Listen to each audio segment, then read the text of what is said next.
আসসালামু আলাইকুম বন্ধুরা, সবাই কেমন আছো? আজকে আমরা একটা রেসিপি শেয়ার করছি, বাসায় তৈরি মিষ্টি। চলো আমরা দেরি না করে রেসিপির দিকে যাই। প্রথমে আমরা পরিমাণ মতো দুধ নিব। দুধের সাথে কিছু বাসায় মুড়ি নিলাম। শুকনা মুড়ি হলেও চলবে, নর্মাল মুড়ি হলেও চলবে। নর্মাল বলতে অনেক সময় নরম হয়ে যায় মুড়ি, এমন ধরনের। ঠিক আছে বন্ধুরা, তারপরে আমরা মুড়ির সাথে চিনি অ্যাড করলাম। দুধ, চিনি, মুড়ি, পাশাপাশি আমরা সুজি নিয়ে দিলাম।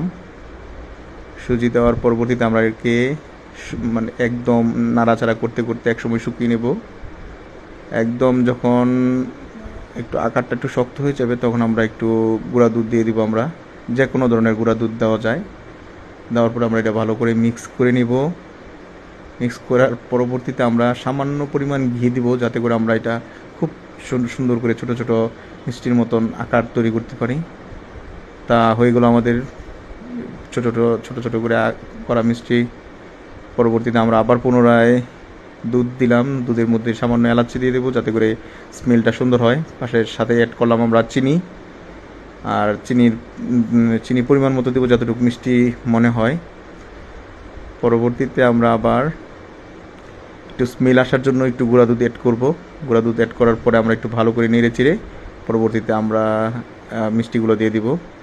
দিয়ে হালকা আঁচে একটু সিদ্ধ করে নিব। সিদ্ধ করার জন্য আমরা একটু একটু ঢাকনা দিয়ে ঢেকে দেব।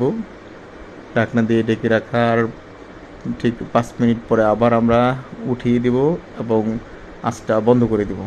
জি, ধন্যবাদ বন্ধুরা। ভালো লাগলে অবশ্যই ভিডিওটা সবাই শেয়ার করবে, রেখে দেবে, সেভ করে রাখবে। ধন্যবাদ সবাইকে।